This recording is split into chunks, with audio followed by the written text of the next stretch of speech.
অনেক বড় আয়োজন ছিল, কিন্তু আমার একটা সমস্যা হওয়ার কারণে আমি এসে চলে যেতে হয়েছে। আপনাদের কথা শুনতে পারি না, আমার কথা বলতে পারি না।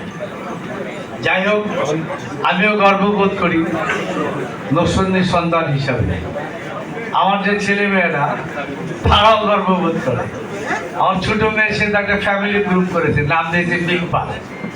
তাহলে তারা বিগ পা, হ্যাঁ আমাদের গ্রামের নাম তো বিগ পা, এই নাম দিয়েছে বিগ পা। আমি মালয়েশিয়া থাকতে একবার তো ওদেরকে নিয়ে গেলাম। জামান আছে না, নরসিংদীর নাম জামান, আপনি চিনেন। সে বলে যে ভাই এনে রায়পুরে অনেক লোক থাকে, এগ্রিকালচারের ব্যবসার সাথে চলে। আমি বাচ্চাদের নিয়ে গেলাম, রাতে থাকবো। রায়পুরের ওরা অনেক কৃষি কাজ করে, ওরা একটা খাবার ব্যবস্থা করছে, নিয়ে গেলাম। তো নিয়ে গেলে ওই একটার সাথে কথা বলতে, আমার ছোট 2 মেয়ে গেছে আমার সাথে। তোর এই সময় গেলে হ্যাবলা আইতে, হ্যাবলা আইলি নাকি লিখি হ্যাঁ কইছে কে আইয়ার পর আইসি না, তারা এই দুটো কথা শুনে রাখছে। আপু হ্যাবলা কি আর হাইয়ার পরে, তুমি তো রিয়েল কথা শুনে আসো। তো যাই হোক, আমার বড় মেয়ে সে একটা বড় সাইন্টিস্ট। তারপরে সে ওদিন বলতেছিল যে একটা মেক্সিকান একটা ইউনিভার্সিটিতে ব্লাড পড়াইছে। আমার এটা আপু একটা নরসিংদীর স্টুডেন্ট আছে, নরসিংদীর স্টুডেন্ট তোমার কি ওটা ওটা আমাদের দেশের না আছে, সেই জন্য তার স্পেশাল টেক কেয়ার। তো যাই হোক, আপনাদের সন্তান, আমরা এখানে অনেক কাউসার আছে, আমার বন্ধু মানুষ একসময় আমাদের সাথে ছিল আড্ডা। বিএনপি রাজনীতি করতে গিয়ে অনেক কষ্ট হয়েছে আমাদের। যাই হোক, কাউসার মামা আমাদের আইডেল, এলাকার মানুষের জন্য অনেক অনেক সাহায্য করে। উনার একটা প্রজেক্ট আছে, উনি কমপ্লিট একটা বাড়ি বানিয়ে দেয় অনেক আগে। সে বহু বছর যাওয়ার শুনি, এটা স্কুল কলেজ মসজিদ মাদ্রাসা দেয়, ভালো। এটা মালিকদিন ভুয়া সাহেবের কাছে নরসিংদীর লোক, তখন আমি কমিশনার হই নাই, গেলে আমার কাছে পাঠাই দিত। ও ভাই হ্যার কাছে আপনার মন্ত্রী, আপনার হ্যার কাছে, আরে হ্যার কাছে হ্যাঁ আমার ছোটো ভাই। মান্নান ভুয়া সাহেবের কাছে গেল, পাঠাইতো আমার কাছে সবসময়। ওই আদম ব্যাপারী ট্যাপারি সমস্যাই নেই। তো এনিওয়ে, আমরা এখানে রাজনৈতিক পট পরিবর্তনের পরিপ্রেক্ষিতে দীর্ঘের সময় এখানে আমাদের বসবাস। আমি এলাকা থেকে নির্বাচন করছি অ্যাকচুয়ালি সকলকে নিয়ে, সকল দল মত আমাদের এখানে অনেক। বাট এমন একটা জায়গায়, এমন কোনো ডিস্ট্রিক্ট পাবেন না, এমন কোনো মিনিস্ট্রি পাবেন না যেখানে লোক এখানে নাই। সব স্টাফ কোয়ার্টার আছে করে কতগুলি। তো সকলের সাথে মিলেমিশে আমরা এখানে কাজ করছি ইনশাল্লাহ।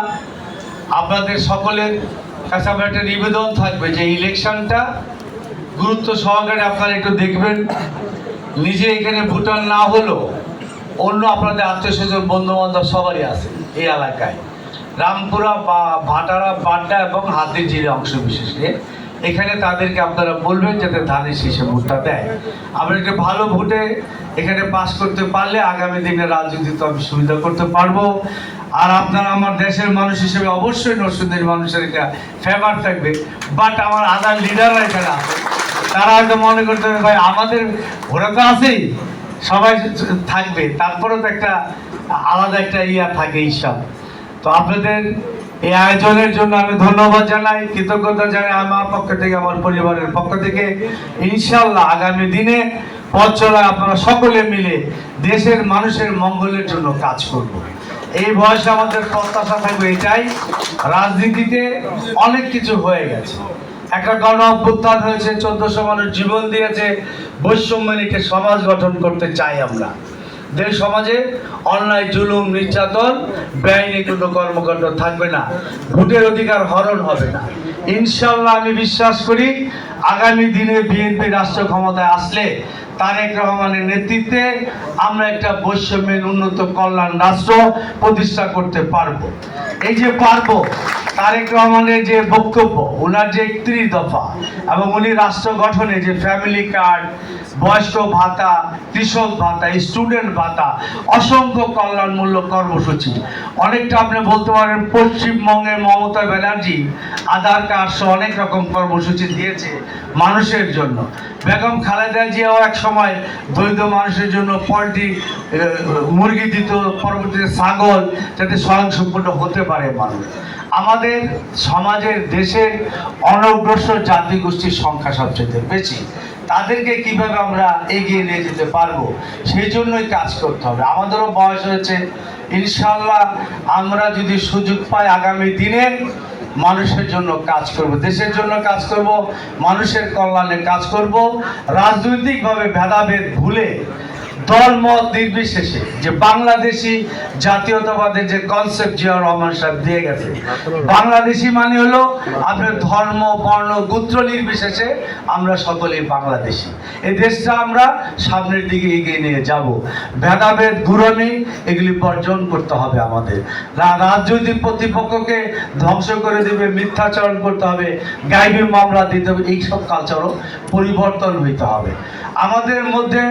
তখনই আপনি একজন মানবিক মানুষ হবেন যখন একটা দরিদ্র মানুষ দেখলে, একটা পঙ্গু মানুষ দেখলে, একটা থার্ড লিঙ্গের মানুষ দেখলে আপনার মধ্যে ভালোবাসার উদ্যোগ হবে, আপনার মনটা দুর্বল হবে, তখনই আপনি মনে করবেন যে আপনি একটা মানবিক মানুষ।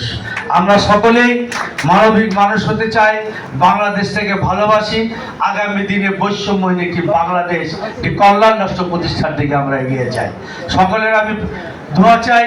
আয়োজন করেছেন, এত উদ্যোগ নিয়েছেন, এটা আন্তরিকতা এবং ভালোবাসার বহিঃপ্রকাশ। এটা আমার সারা জীবন মনে থাকবে ইনশাআল্লাহ। রসুলবাসীর এই ভালোবাসা প্রতিদানের সুযোগ আসলে করবো ইনশাআল্লাহ। ধন্যবাদ সকলকে। খোদা হাফেজ। বাংলাদেশ জিন্দাবাদ।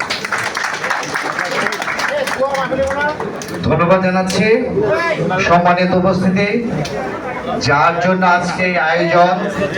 দেশনেত্রী, গণতন্ত্রের মা, আপসী নেত্রী, বাংলাদেশ জাতীয়তাবাদী দল বিএনপির চেয়ারপারসন, 3 বারের সাবেক সফল প্রধানমন্ত্রী